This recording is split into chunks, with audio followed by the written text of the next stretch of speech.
What stood out to me, man, apart from like well, in conjunction with Drew being the X factor of this series for the Boston Celtics, man, because you would have thought that Porzingis was going to be the X factor after game one, but he ended up getting hurt, and so they kind of just had to play the bulk of the series after game one without Porzingis, and so I've always criticized them because like I feel like they play a your turn, my turn type of like style, but at least that's how I categorized it at first. But it just being Joe Mazzulla staying true to his their 5 out offense, where when you watching the Boston Celtics and they got 4 guys all on the perimeter, or 5 guys literally all standing out on the perimeter.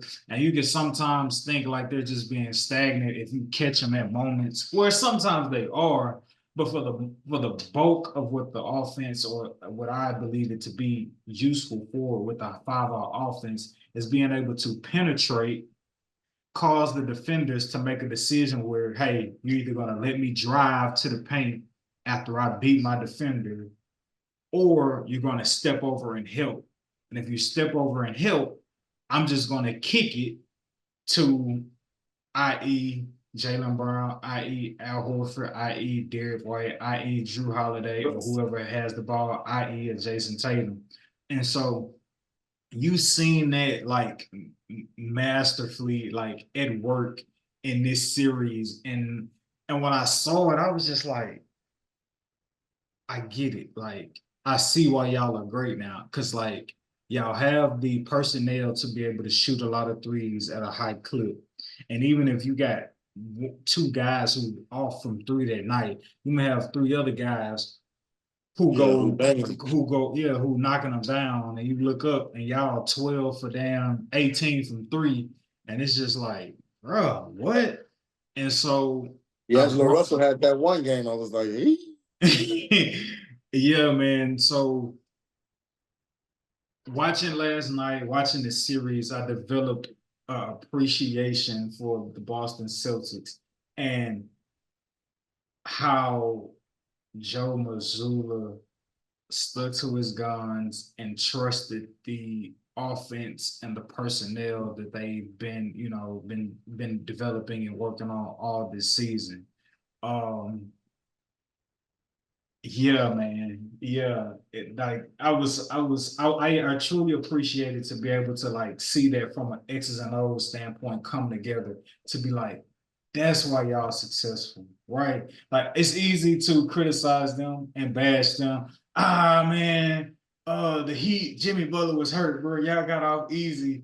Ah man, Tyrese Halliburton was hurt. Y'all got off easy against the Pacers. Giannis went Like, down. you know what I'm saying? Like, um, dang, who is that? Who is that they played in the Eastern Conference Finals?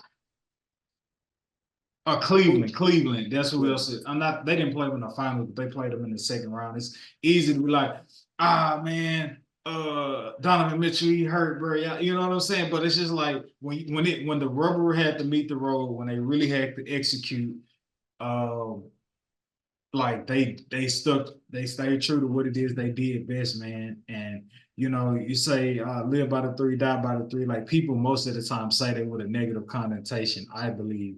But it's just like, nah, they live by it, they flourish by it, they won a championship by like living and dying by the three.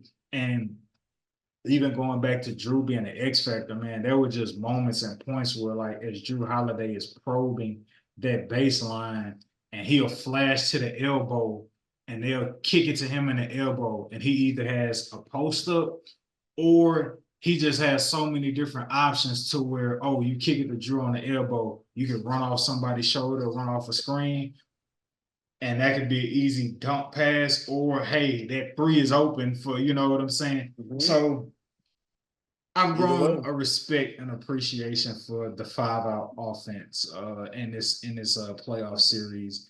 And that's the reason I say I give them 40%, because now that we've seen what your superpower is or what you're most effective at the highest level, I feel like that gives ground for the rest of the league to be like, all right, they are the favorites. So in the event we have to meet them, how are we going to go about stopping this offense? You know what I'm saying? How before, when the Warriors were on their run, you felt like threes. We need threes. We need threes, like to be able to compete, right? I forget who said it, but the Rockets, they were just like, no, our team was specifically designed to beat the Warriors, right? They just so happened to miss 25 plus straight threes in a game, when we really needed them the most of all. And yeah, it would be interesting to see going into next season if the Boston Celtics makes any adjustments to their offense, and if they don't, I would love to see how the top defensive teams will go about trying to guard them next season. So that's gonna be very interesting and fun to watch from the X's and O's standpoint.